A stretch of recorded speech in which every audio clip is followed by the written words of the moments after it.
So you can put it on the laptop screen. Like, yeah, that one. Assalamu alaikum wa rahmatullah. We're just making sure the sound and everything's fine. So please let us know the sound is fine.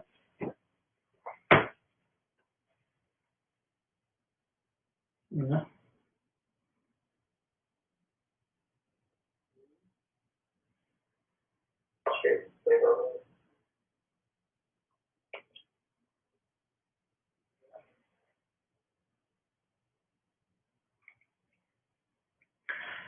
Alright. بسم الله الرحمن الرحيم الحمد لله رب العالمين والصلاة والسلام على أشرف الأنبياء والمرسلين نبينا محمد وعلى آله وصحبه أجمعين اللهم انفعنا بما علمتنا وعلمنا ما ينفعنا وزدنا علما اللهم فقهنا في الدين. We are coming to you live today with two of the sheikhs here. Inshallah, we'll put their description up on along with the video after the live session's over, just so that we can save more time to talk about the issues. Basically, to my left is Sheikh Kamil, and to my right is Sheikh Nu'man. And inshallah, we're going to be talking about this great month that is about to dawn on us, that we're about to enter, inshallah. A month that is supposed to be a guest that we treat with great kindness, with great respect, and that we are prepared to welcome as well. When we talk about welcoming our guests, we have to ensure that we have also taken the time to make the room that we're going to house them in welcoming for them, to make sure that all the needs that they have, those are also, they can also fulfill those needs during their stay with us. In much the same way, Ramadan is a great month, and it's a month of mercy. It's a month in which the Quran was revealed, and inshallah we're going to talk about some of its virtues. But a very important thing for us to realize is that this is a month that we need to prepare for. It is not something that we should just think that, okay, there's still 2 to 3 weeks left for Ramadan, I'll take my time, and then when Ramadan is upon us, then I'm going to get into that serious mode.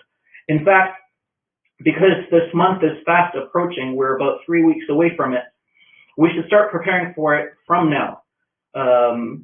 We think about Ramadan as being something that is a time for us to gain the mercy of Allah Azza wa Jal, the pleasure of Allah Azza wa Jal, and it is so.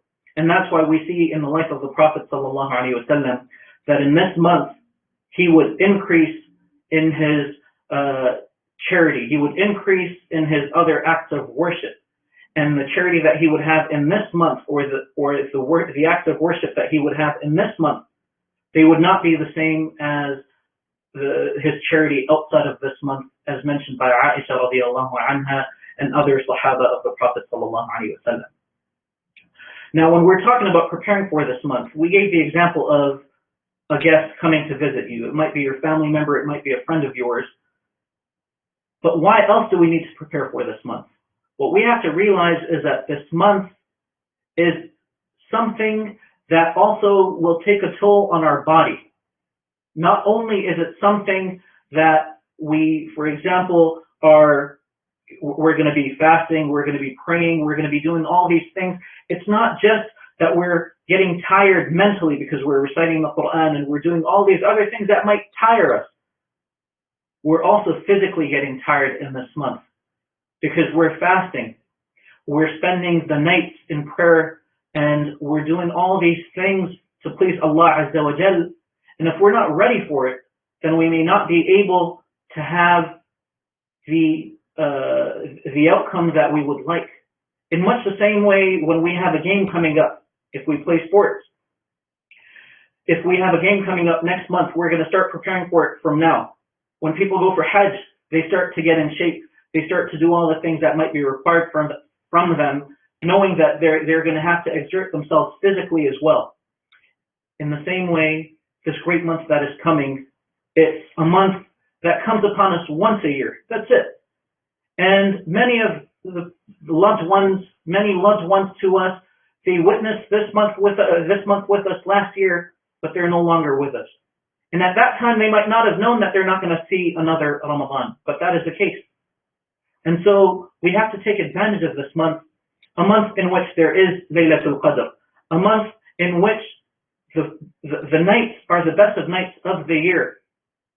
And so if we don't prepare for it beforehand, we might stumble during Ramadan when we have to act. That's why it is so important for us to prepare for this month. And before we even get to this month, there are some things that we need to prepare and we need to get done before the coming of Ramadan. And inshallah, we're going to have Sheikh Kamil talk about some of these things right now. بسم الله والحمد لله والصلاة والسلام على رسول الله وعلى آله وصحبه أجمعين أما بعد السلام عليكم ورحمة الله وبركاته. In preparation for the month of Ramadan, with less than 3 weeks to go, there are many important things that we need to keep in mind. And these are all things that we have to keep in mind before the start of the month. And so the very first thing, the very first and most important thing that we have to basically ask ourselves is, do we have any missed fast days of last Ramadan, or perhaps from previous years, that until this very day we have not made up those fasts? And so anyone who misses a day of fasting in the month of Ramadan, it is obligatory, it's wajib upon him to make up that day. It is wajib upon him to make up for that day that he missed later on when he's able to. And so we miss our fast with an excuse, either for two reasons, either because we're physically not able to fast, because we're ill, we have a certain illness, or because we're traveling. Allah subhanahu wa ta'ala in Surah Al-Baqarah, He gave concession to these two people. So whoever misses a day in Ramadan for that reason, and then later on that excuse is no longer there, and he's able to make up for it, then he has to. It's upon him to make up for that day that he missed, and he basically has until the following year, until the next Ramadan. This is the time period that he has to make up for it. Now, if the person has still not made up for that day, and the next Ramadan begins, so right now we have 2 to 3 weeks left until the next Ramadan, and you still have not made up for previous fasts. If you were able to, but you didn't, so now, you did not make up that fast while being able to, and Ramadan starts, then this is a sin, and you'll be held accountable before Allah subhanahu wa ta'ala for not making up for that day. But if you had an excuse, and so your illness continued, and you weren't able to make up for it, and this is the case many times for women as well. A woman who was pregnant, and she wasn't able to make up the days that she missed from the previous Ramadan, or she was breastfeeding, and this is very common. She delivers and then she's breastfeeding, and she's not able to make up for it. Then this is a person who's excused. There's no sin upon them. But we're talking about someone who they were able to make up for the day. They had no excuse. They were able to make up for it, but they did not. And then Ramadan starts. So in this case, after Ramadan, you still have to make up those missed days. But on top of that, you also need to pay a kafara compensation, which is basically to feed a poor person for that day, to feed someone for each day that you miss. So you have to make up for that day, along with feeding a poor person for each one of those days. So, sorry, just to make it clear, inshallah, for the viewer. So you're saying that the person whose illness started in Ramadan. So, for example, on the 20th day of Ramadan, they got sick. And then they got better after Ramadan, but they ended up missing 10 days. And after Ramadan, before the following Ramadan, they had a chance to make up these fasts, and they didn't have an excuse not to make these fasts up. Once the next Ramadan comes in, there is a sin that's recorded. They still have to complete those 10 days that they missed from the first Ramadan after the second Ramadan. And for each day that they delayed past the second Ramadan, they have to feed a poor person. So if someone had, for example, made up 5 of the 10 days, they will have to feed 5 people. Is that correct? For the 5 remaining days. For the 5 remaining days. But a person who got sick on the 10th day of Ramadan or the 20th day of Ramadan, and that sickness continued until the following Ramadan. In this case, we would say that this person is excused. If this person gets better, then inshallah he can keep those fasts again. He can make up those fasts without having to do the feeding part. Yeah. Unless they're completely unable to do so, they remain sick for the rest of their lives, in which case, what would happen? In which case, they would have to feed a poor person for each day. So in the case of someone who's unable to, their excuse remains with them till they die. And they're unable to make up those missed days, then for each day that they missed, they would just feed a poor person for that day, inshallah. What are some other important things that they should take care of before Ramadan comes about? So this is concerning al-qada, making up for missed days of Ramadan. Besides that, before Ramadan begins, we are currently in the month of Sha'ban.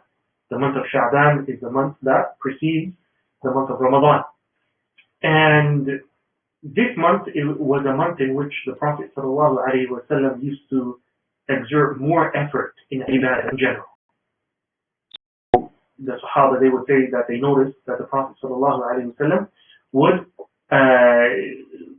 make more effort, put more effort in ibadah during this month. So, for example, he would fast more than any other month. We're talking about voluntary fasts. He would fast in this month, in the month of Sha'ban, more than any other month. And the reason for this is because Ramadan is coming up. And also another reason is because this is a month that most people are heedless of. As the Prophet ﷺ said, that when he was asked, why do you perform more ibadah in this month? That was the answer he gave. He said, because this is a month that many people are heedless of. It comes between 2 important months. The month of Rajab, which is before Sha'ban. Rajab is one of the sacred months. And so people know about that. And Ramadan, everyone knows about. In between these 2 months comes Sha'ban that people are heedless of. So the Prophet ﷺ would exert more effort at that time. Also, the scholars say that Rajab and Sha'ban, with respect to Ramadan, Rajab is the month in which you plant the seeds for Ramadan. And then Sha'ban is the month in which you water those seeds. And then Ramadan is the month in which you harvest and you see the fruits. What that means is that most people, if they just start Ramadan without any preparation before that, we're talking about in the ibadah sense, then they will start off lazy and they'll start off slowly. Whereas someone else who prepared himself from before in Rajab and then Sha'ban, he'll get off to a head start. He'll be full of energy. He would have prepared himself, done a good warm-up, exercised himself, and that's what we need to do in these days in the month of Sha'ban. But there's one important thing to mention here, and that is, unless you started fasting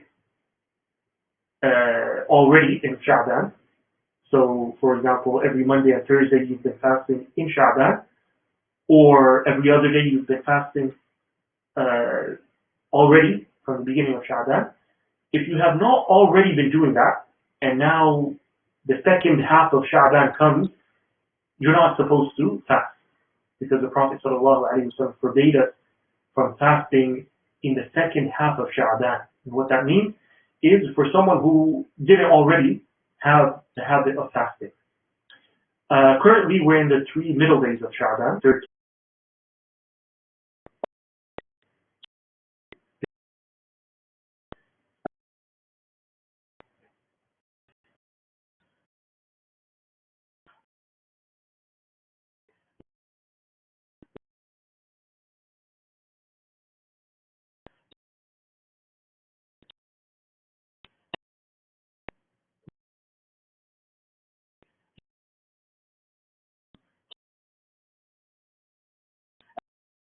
Second half of Sha'ban as Ramadan approaches, because they're still going to have their strength. And so that seems to be the reason for that, right? Yeah. Okay. Barakallahu feek. We're going to, inshallah, pass the mic on to Sheikh Nu'man now, and he's going to tell us why this month is special, some of the points that make this month special. Why is it that we should single this month out in terms of our acts of worship, in terms of azkar, in terms of prayer, all these things? Why is it that this month is the month where we should be trying our best, charity, and all the other doors of worship as well, getting closer to Allah Azza wa Jal? And so now, please mention some of those.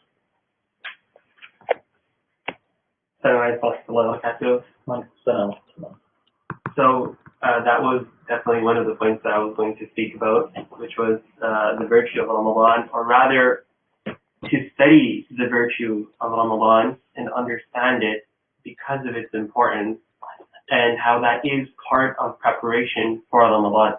That if you can truly understand how important this month is, you will have better prepared yourself mentally for the month. So, from the very general point that everyone knows is that Ramadan is the month that the Quran was revealed in. That the Quran came down from the Lawh al-Mahfuz, from the tablet, the divine tablet of Allah subhanahu wa ta'ala to the first heaven. And Ramadan is the month that has Laylatul Qadr, and it's the night of power, right? That is worth the fasting of a long time, so like 1,000 years, right? So these are just a few points of why Ramadan is so virtuous, but part of preparation is also to understand the divine legalities and law around fasting in Ramadan. So if you can study and attain knowledge of how to fast in Ramadan and the ahkam, the divine legal rulings regarding Ramadan, this will further increase your status of fasting. So, say for instance, somebody who fasts with minimal knowledge of what a fast is and how to fast and what will break my fast and all of the other rulings, his fast in comparison to his who has knowledge is much higher. So your fast is fulfilled at a higher level, and in fact, many scholars say that you will get more reward for it, is because you had more knowledge of it. Because knowledge is a prerequisite to ibadah. That knowledge comes before acting. So if you do not have the knowledge, you will not be acting upon it, and this goes into the book of virtue of knowledge and etc. So to further diversify what preparation means in ibadah, in worship that Sheikh Kamil spoke of, it's so diverse. So say for instance in your dua, start to prepare by making dua to reach Ramadan, to make dua for forgiveness before Ramadan, so that you have a clean slate in between you and your Lord before Ramadan. So these are some very important aspects of the ibadah beforehand, as Sheikh Kamil was mentioning. Another point in regards to this is that learning to have a spiritual acquaintance with how to make dua, to build intrinsic or an internal habit or atmosphere, which aids you in making dua and connecting with your Lord, which is really, really important for Ramadan, right? And yeah, so these are a few points of how ibadah or worship beforehand is extremely necessary, and part of that is learning the rulings and learning the virtue of Ramadan. That's all I have to say. It's actually our first time doing this, so please forgive us for any. I think you had a slip of tongue. Laylatul Qadri khayrun min alfi shahr. The Sheikh, by mistake, he had mentioned that it's better than 1,000 years. It's actually better than 1,000 months. The other thing for us to realize that this month that's coming, this is a month where Allah Azza wa Jalla, for every single night, Allah Azza wa Jalla has certain people who He's going to free from the fire of hell. Every single night. And so this is more so even in Laylatul Qadr. And so these are nights in which the Prophet ﷺ, he mentioned the doors of paradise are opened. The gates of hell are closed.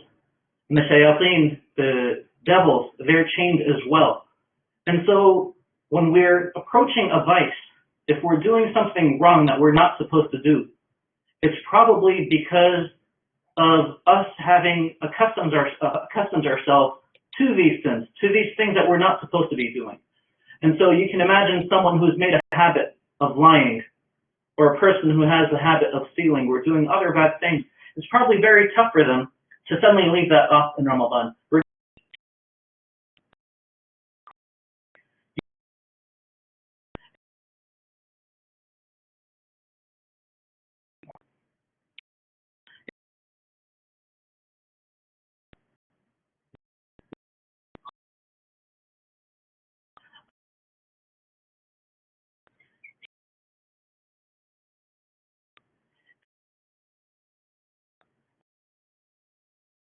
Being forgiven, this person is truly at loss. The Prophet ﷺ, in a phrase which would basically describe this person as being someone who lost the biggest possible thing, or they were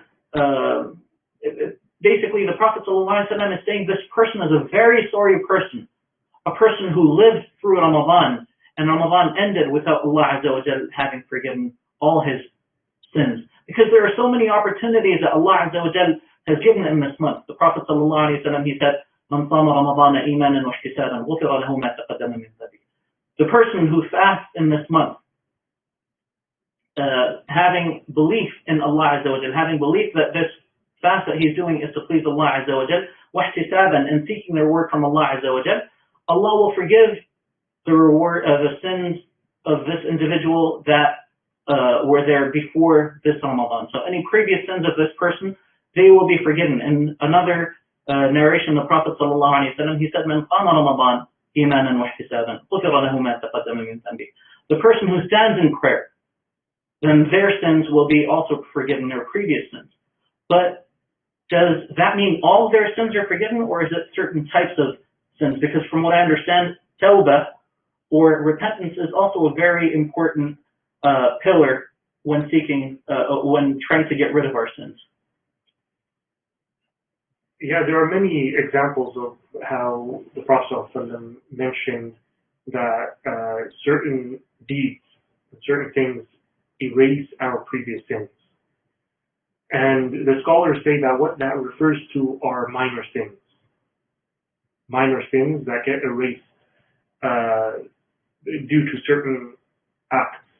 For example, the Prophet ﷺ said that between every two salahs and between one hajj and the next, and one jumu'ah to the next, these are sins being forgiven.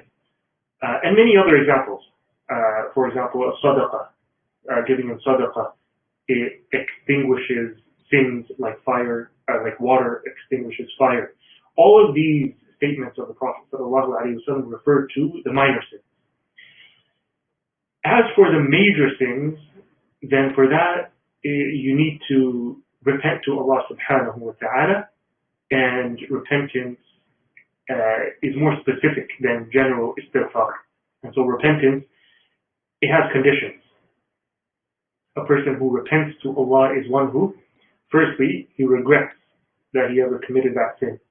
Secondly, he stops committing that sin no matter where he is, even in the middle of it, he has to stop immediately. And third, he has to make a strong determination and intention to never ever go back to that sin ever again. And the fourth, if the sin is related to the rights of others, then he has to return their rights. For example, he stole from someone, he has to return what he stole, what he stole from them. And so this is tawbah. Tawbah is for the major sins. What is a major sin? A major sin is anything that Allah or His Messenger sallallahu alaihi wasallam have mentioned a specific punishment for that sin, such as stealing, zina, murder, al-ghiba, backbiting, and so on and so forth. These are major sins. For that, you need to make a special tawbah for. So fasting irregular days also,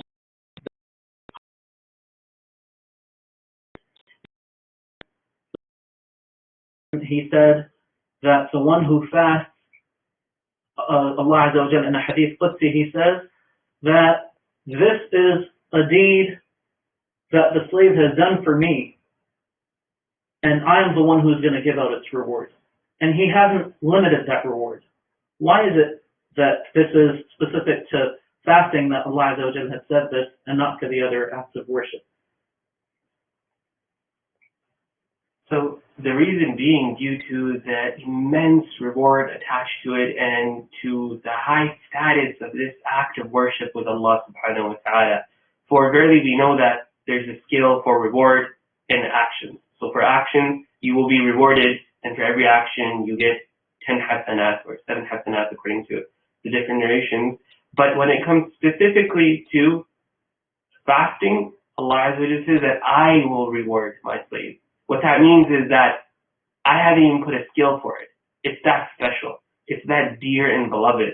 And if done properly, you can get rewarded in a way you couldn't possibly in any other act of worship.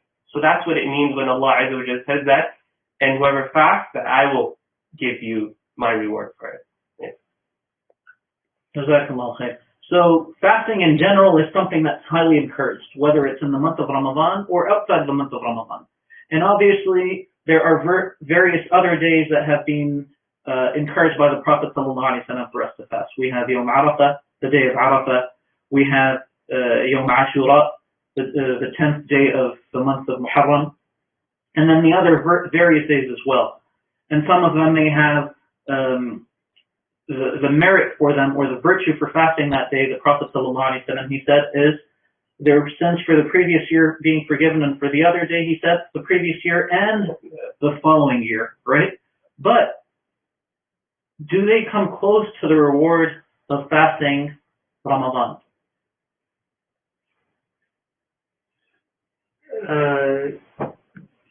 Fasting Ramadan is different than fasting any other day in the sense that it's obligatory.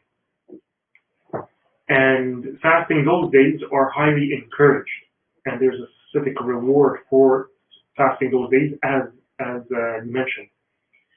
But when it comes to the wajibat and the fara'id of our deen, the obligatory acts, and here we're talking about not just any obligatory act, but one of the pillars of Islam. There's no doubt that the one who does not fast in the month of Ramadan, not only is he missing out on a lot of reward, but he's actually, going to be punished for that. Someone who does not fast the month of Ramadan without any excuse. Obviously, there are people who are excused, but someone without an excuse, he does not fast the month of Ramadan. The Prophet ﷺ mentioned a severe punishment for such people. And so there's no doubt that you can't compare the two. You can't compare the two in the sense of one being something that we have to do, and the other being encouraged.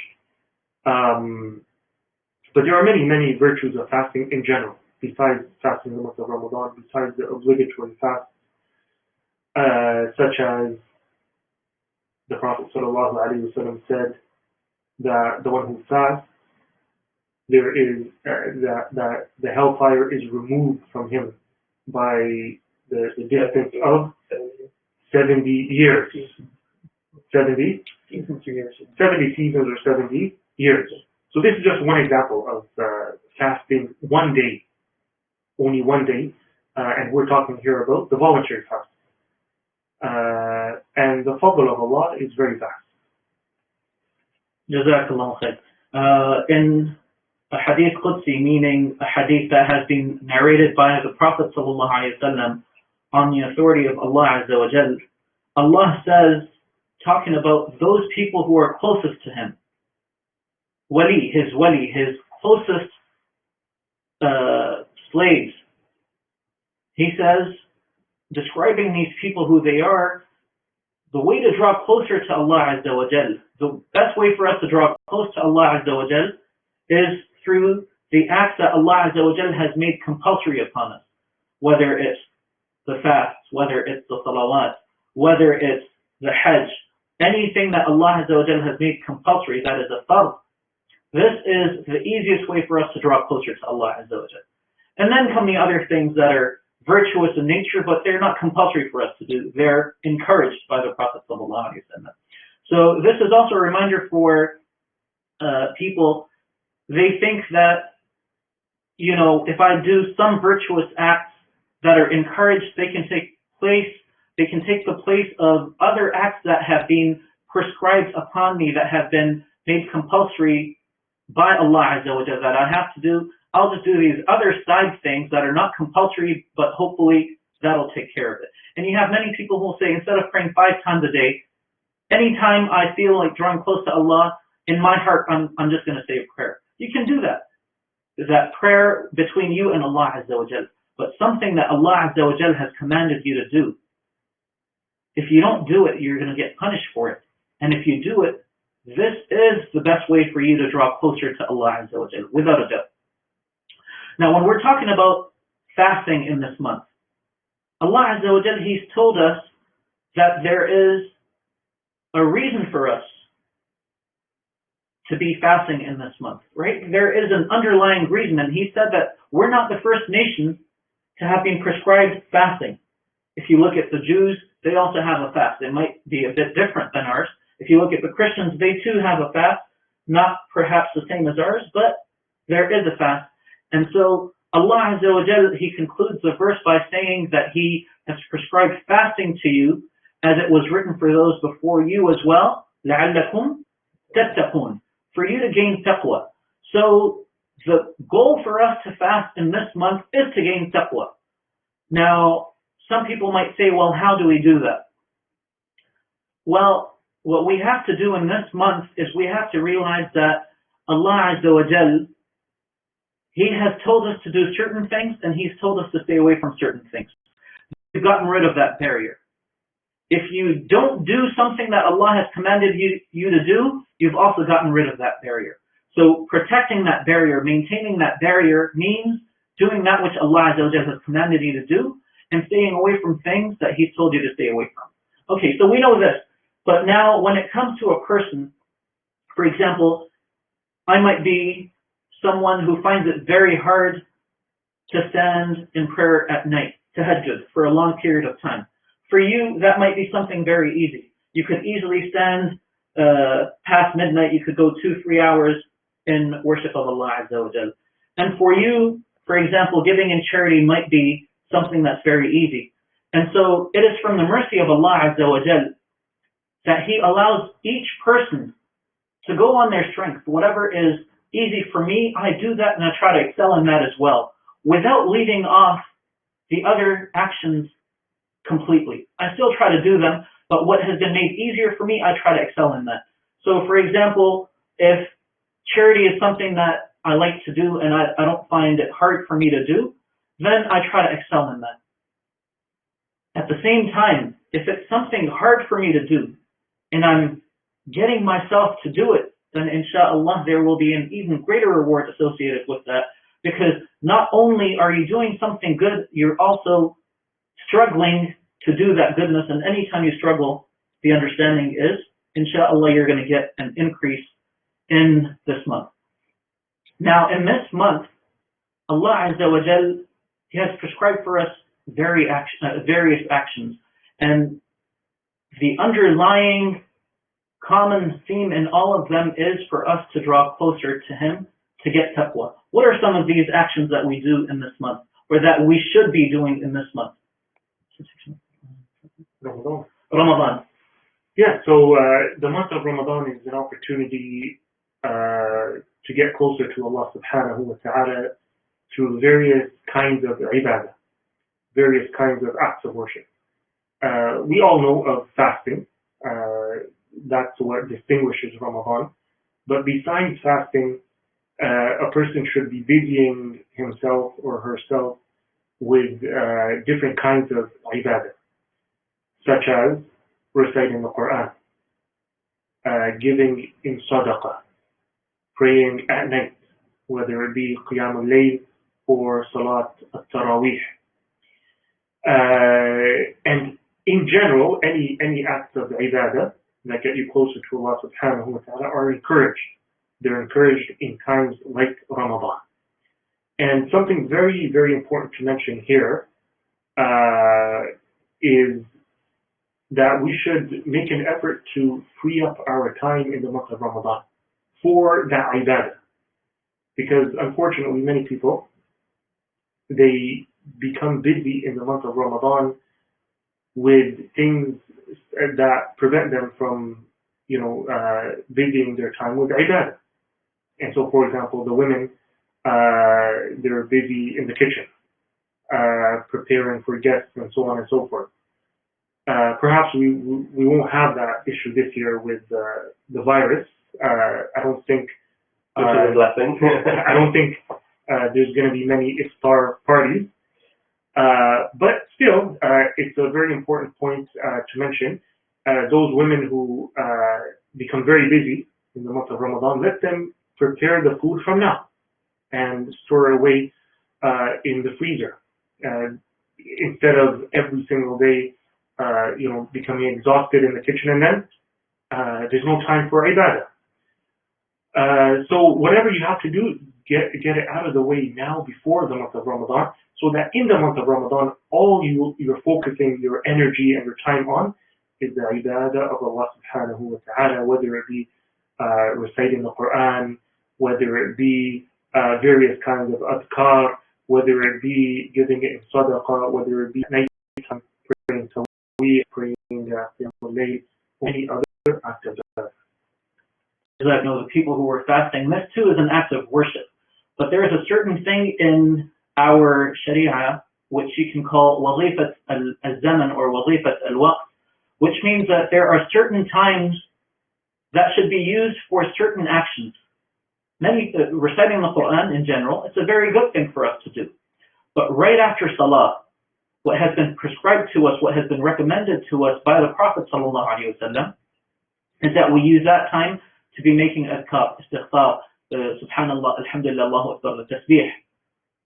And so if at that time, instead of doing that, you open the Quran and you start reciting from that, we're not saying that you're not going to get rewarded for that, but you left off something better that you could have done in that time. Because for every time, there is a certain action that might be better in it, even though there are other things that you could have done in that time. And so if we're going to be busy working, if we have businesses or if we have work, we try to take care of all those things from now, before Ramadan approaches. So busy yourself from now. You have 3 weeks, and then once Ramadan comes, then inshallah, you can use that time to be secluding yourself purely for the act of worship. And another thing for us to also realize is that there is a hadith that the Prophet ﷺ mentioned. And I'd like, inshallah, Sheikh Nu'man to talk a bit about that. And that's talking about the people whose speech and actions continue to be evil, than what the Prophet ﷺ says about this. So the hadith is the Prophet said, "من لم يدع قول الزور والعمل به فليس لله حاجة أن يدع طعامه وشرابه." That whoever does not abstain or leave evil speech and actions, then Allah Azza wa Jal does not need them to abstain from not drinking and eating. So what that means is, if you're not letting go of the bad habits of the bad ways you speak, say for instance, if you have a bad habit of gossiping, or if you have a habit of cursing or swearing, and having vices, bad habits, if you don't leave them while you're fasting and you're just abstaining from drinking and eating, and you're continuing on your day as if it's any other day of the year, then Allah Azza wa Jalla does not need that from you. That's not useful to you. You're not being rewarded for what you're doing from just abstaining, because you're not fulfilling the spiritual purpose of Ramadan, which is to get closer to Allah subhanahu wa ta'ala. And naturally, this doesn't mean that you're not going to slip up in Ramadan, because at the end of the day, you're still human and you've developed habits. But what this does mean is that Ramadan is a prime time for you to break these bad habits.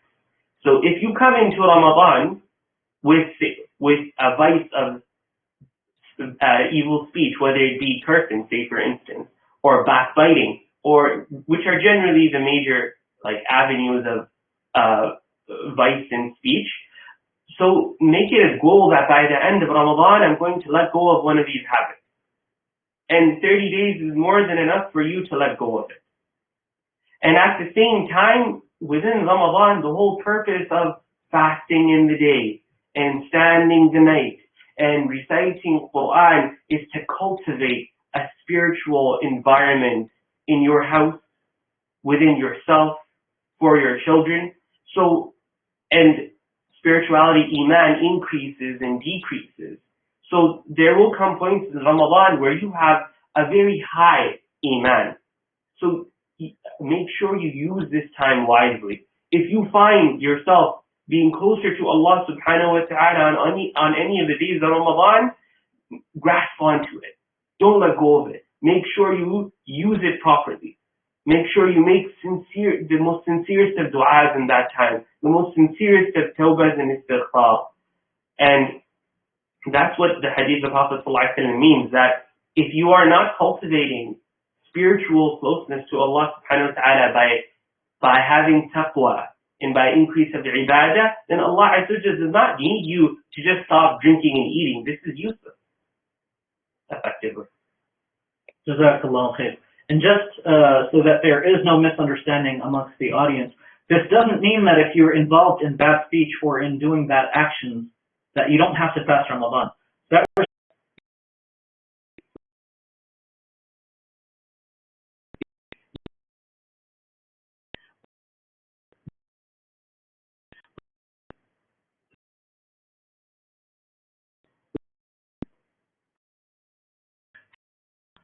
the Sahaba, Abu Hurairah radiallahu anhu, and his companions, when Ramadan would come, they would stay in the masjid.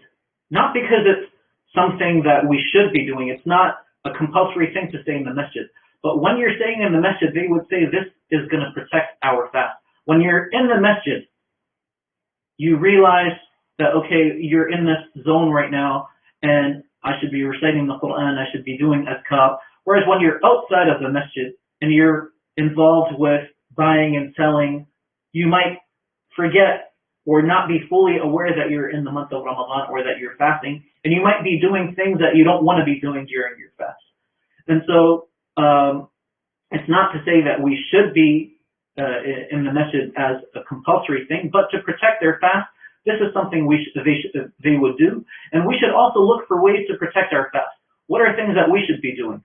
Now, people who know about hadith, the sciences of hadith, they know that a large portion of the science of hadith deals with the people in the chain of transmission. Who are these narrators to the Prophet ﷺ, linking that hadith to us.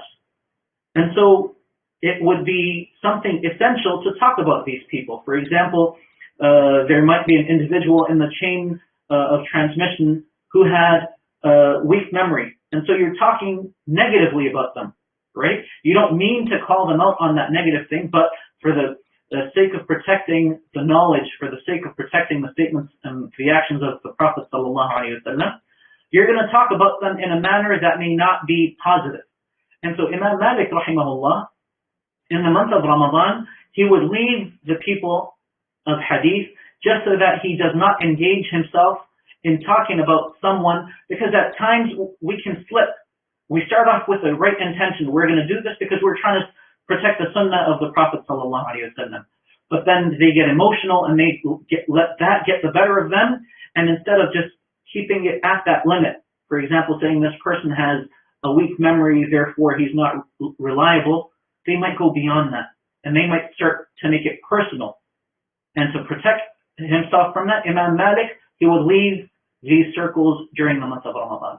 So we have to look for ways to protect our fast as well. For example, if we have, if our company is a negative company, if it's a company that causes us to do more negative things than positive things, then maybe during the month of Ramadan, try to have a circle of friends that's going to encourage you to be doing virtuous deeds that are going to be getting you closer to Allah Azza wa Jal. Now, obviously, as Sheikh Kamil mentioned, we don't know how this Ramadan is going to play out, but whatever the case is, always look for ways to be protecting your fast, to be protecting your Ramadan, and anything that you feel comes in the way for the month of Ramadan especially, try to leave it to the side. Now, in this month, is it enough for us to say that we fasted and we prayed and we recited the Quran, and then once Ramadan ends, we go back to living our lives completely in the same manner as we were living it before Ramadan? Obviously, a person who does that or thinks that, Ramadan is just an occasion, a festive time where we come, we enjoy ourselves, or we do certain things spiritually, and then we go back to our old ways after the month of Ramadan. Obviously, such a person, he's not gaining the very objective of the month of Ramadan, which, as we mentioned, is the taqwa of Allah subhanahu wa ta'ala. And so the taqwa of Allah is something that has to last forever. It's not something temporary. And that's why Allah says, يا أيها الذين آمنوا اتقوا الله حق تقاته ولا تموتن إلا وأنتم مسلمون. All you who believe, fear Allah, the fear that He deserves. And then Allah follows that up by saying, and do not die except in a state of Islam. So the two go together. Taqwa is something that it builds. You need to build it and you need to maintain it. Not just building it and then letting it to go. Your entire month of Ramadan would go to waste in that sense. If you go back to your old ways, what was the point? What was the point of building yourself to that high spiritual level and then wasting it after the month of Ramadan? So the point here is the intention. Go into the month of Ramadan with the intention that you want to change yourself forever. Not just for 30 days, but you want to change yourself forever. And you want this to be that opportunity to fix up your life, to change up your life, to establish and to fix your relationship with Allah subhanahu wa ta'ala from now until the day you die. So maybe you can conclude on talking about the importance of intention. Jazakumullah khair. So, just first continuing on that point, we also have to realize that the scholars, they've mentioned one of the signs of an accepted act. If we did something to draw closer to Allah, a sign that that act was accepted by Allah is that after this act, our lives are more in line with the way that Allah Azza wa Jalla wants it to be. So we go for Hajj, we go for Umrah, we come back, and we see that there is a positive change. We are doing or trying more and more to please Allah Azza wa Jal, then inshallah this is a sign that Allah Azza wa Jal accepted our Hajj and our Umrah. In much the same way in Ramadan, if we want a sign in this world, obviously it's not a guarantee, but if we want a sign in this world that our fasts and our acts of worship and our charity and all the different du'as that we made in this month, that they were accepted, a very easy way for insha'Allah knowing that is that if after Ramadan you see that you are a better person now than you were before Ramadan, then alhamdulillah, insha'Allah, this is a sign that all those things that you had done in the month of Ramadan were accepted by Allah Azza wa Jal. This doesn't mean that you're going to be able to continue the way you were in Ramadan. This isn't even the case with the Sahaba, where the Prophet sallallahu alaihi wasallam, in the month of Ramadan, the Prophet sallallahu alaihi wasallam would do things that he wouldn't do before or after it. He would just dedicate himself to this month, to the month of Ramadan. And the brothers are fasting, so inshallah they're gonna they're complaining because I messed up their ikhlas, which brings me to a very important point, which is that another thing that we should be doing is have sincerity going into this month. You're not fasting in this month to please the people around you. You're not fasting in this month to show off, to tell your friends, I kept this many fasts, or I prayed this long at night. You're doing so to please Allah Azza wa Jal. And any time you want to ensure that you're sincere, you're going to try to keep that act just between you and Allah Azza wa Jal. And there are many examples of people from the past who would turn to Allah Azza wa Jal at night, making dua, and on the same bed, their wife would be completely unaware of her husband crying and tearing up, making dua to Allah Azza wa Jal. Because you want to maintain that bond with Allah Azza wa Jal without allowing other people to come into it. And you're doing so to please Allah Azza wa Jal. So as we're approaching this month, start to focus on making your intentions sincere for the sake of Allah Azza wa Jal. Any salah that you have in this month, you're doing it for the sake of Allah Azza wa Jal. Any fast is for the sake of Allah Azza wa Jal. Any charity that you give in this month is to please Allah Azza wa Jal. It's not to show off. It's not to let people know that you are the one who has given so much to the masjid or to the center or to the other various poor people who might need it. You're doing it to please Allah Azza wa Jal. Therefore, you don't care whether other people acknowledge that act of yours or not, as long as it is acknowledged by Allah Azza wa Jal. So, inshallah, we're going to continue. We're going to have 2 more of these sessions next Monday and the Monday after that, before Ramadan enters upon us, to hopefully, inshallah, talk about more ways that we can prepare ourselves to welcome Ramadan, a guest that comes to us once a year, a guest that was beloved to the Prophet sallallahu alaihi wasallam, and he would dedicate so much of his time to this guest of his that it would seem like there was no time for anyone else during this month. A month in which we hope that Allah Azza wa Jal blesses us with great reward, and He also favors us by allowing us to do things that draw us closer to Allah Azza wa Jal. The month of the Quran, and inshallah in the next session we will talk about the Quran, the importance of the Quran, and the importance of reflecting upon the Quran and acting upon the Quran. Because unless we're not doing all 3, we haven't fulfilled that contract with Allah Azza wa Jal. And we don't want to be of those for whom on the Day of Judgment, the Prophet sallallahu alaihi wasallam, he will say that my people, or these people, they have taken the Quran for granted. They neglected the Quran. We want to be people of the Quran. We want to be people who learn it, who understand it, who reflect upon it, and who act upon it. Only then will we truly be successful. In this book, Hudan Linnas, it is a book of guidance for us and for all of humanity.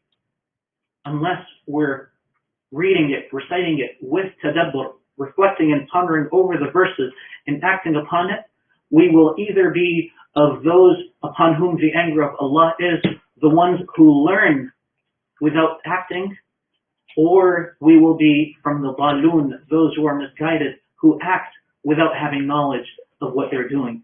So it's very important for us, inshallah, as this month approaches, we also draw closer to Allah Azza wa Jal by reciting the Quran. Allah Azza wa Jal, He says, شهر رمضان الذي أنزل فيه القرآن.